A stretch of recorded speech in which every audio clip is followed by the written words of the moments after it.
So, good afternoon, good evening, good evening, good evening. We're back again. We're going to talk about a whole host of players linked to Arsenal. Who knew that war chest that we're going to have in the summer is going to kick in? And we're going to be linked with 1,000,000,001 players and probably only sign a couple of Brazilian kids. Yes, that's how we roll at Arsenal. Anyway, now before we get into talking about all the players we're linked to, make sure you are smashing the like button. The algorithm is not your friend right now. YouTube is working in some weird, mysterious ways right now. So do make sure you are hitting that like button, subscribing, sub to the second channel. The link is in the description. Lee Reacts. Make sure you go and check that out. It'll be under the title with the latest video about Jude Bellingham rejecting all the clubs in the world to go and sign for Madrid. So make sure you go and check that out as well. But there's only one place to start. Wilfried Zaha. How many years have we been linked with Wilfried Zaha? A player that I would have took in January, by the way. Cheers. Is he a player we should be taking now? Well, that is the $64 billion question, because Nicola Pepe is going to be likely leaving. Reece Nelson's likely to leave. He's out of contract in the summer, unless we sign him up, which as it stands right now, with a couple of months left of his contract, isn't looking likely. Let's be real with it. Wilfried Zaha on a free. He can play up front. He can play on the right, play on the left. We'd obviously only have Saka as the main right winger. We'd only have Jesus up front with Eddie if he stays. Balogun, we don't know what's going to happen there. Then we've got Martinelli and Trossard. Smith Rowe. We're looking all right. Martinelli can play right. Jesus can play right. But if Wilfried Zaha's a free signing, I'm taking him all day long. I am taking him all day long. Yeah, and listen, I don't rate him up here. I don't think he's amazing.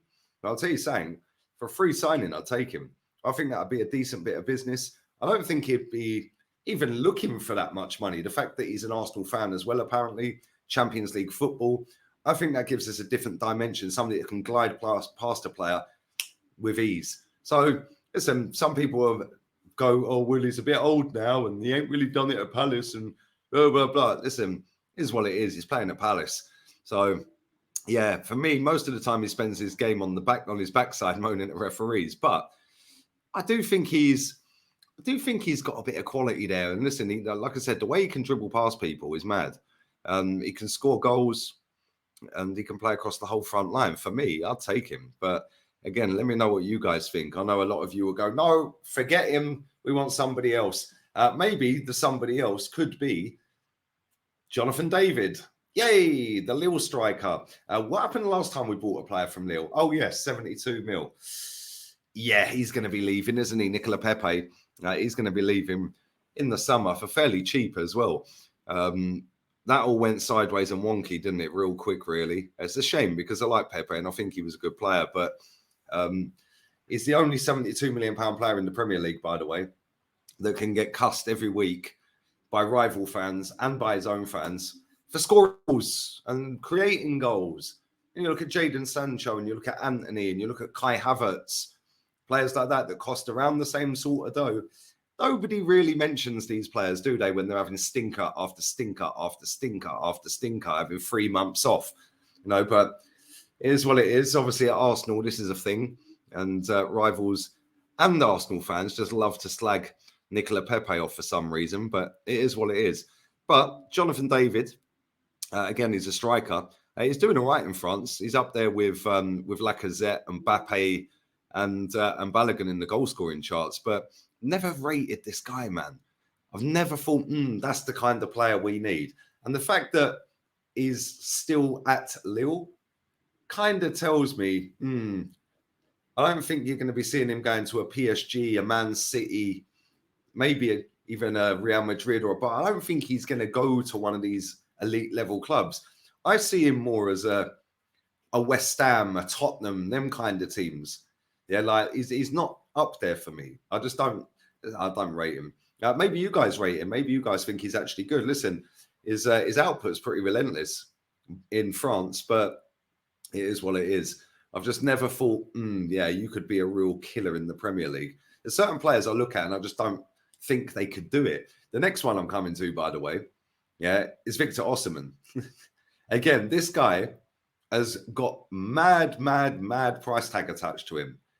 He's doing it at Napoli. He's scoring goals. They're playing later on tonight, obviously. But he's not. I think he's out the game. I think he's out next week as well, potentially as well. But again, this is another player where I look at it and I just think, you're going to flop if you come to the Premier League, mate. I genuinely think that guy will flop.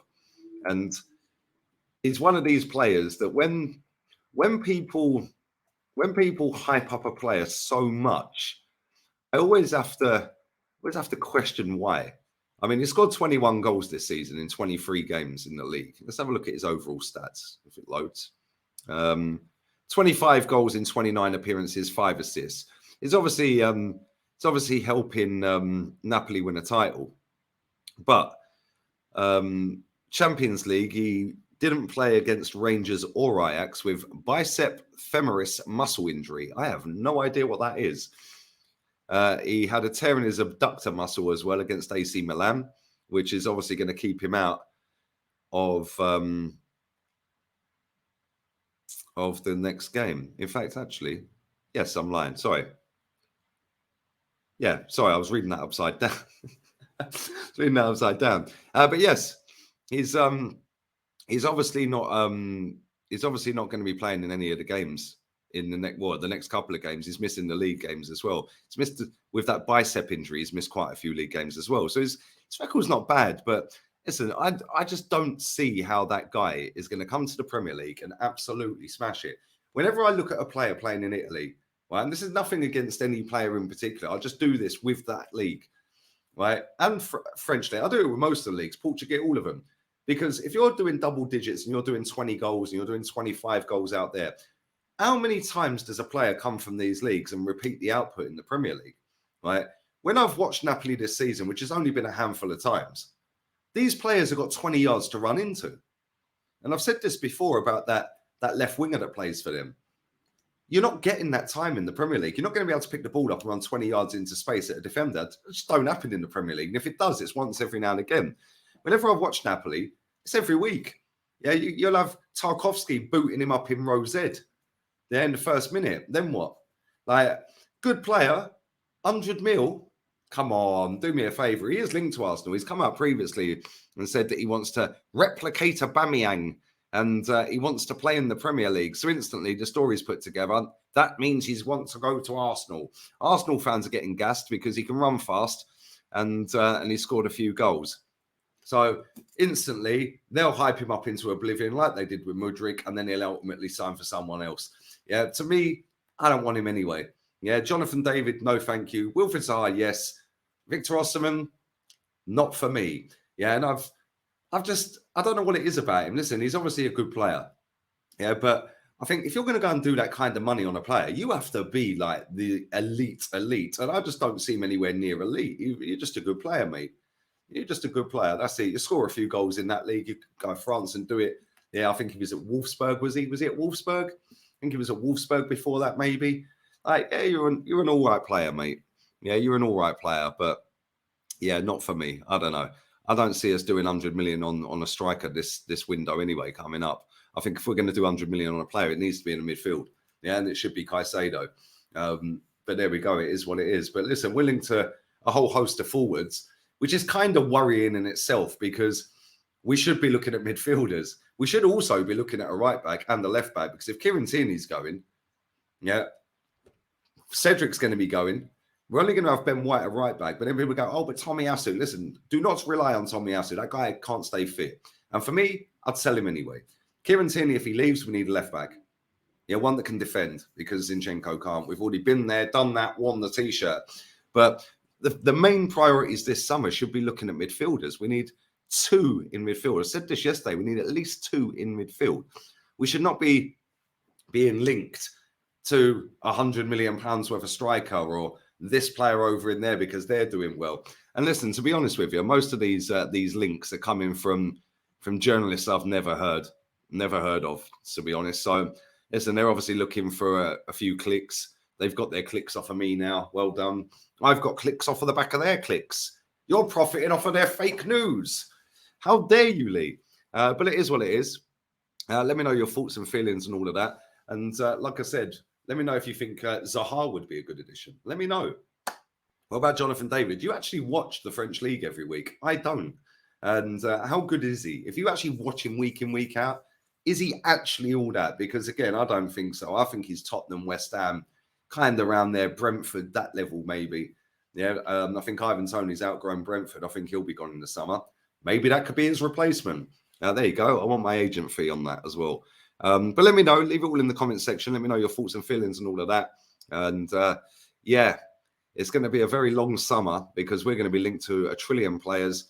We'll probably end up signing nobody. Anyway, we're out of here. Have a blessed evening and enjoy the Champions League. Chelsea are getting pammed tonight. Trust me, that's going to be a cricket score. Adios, amigos.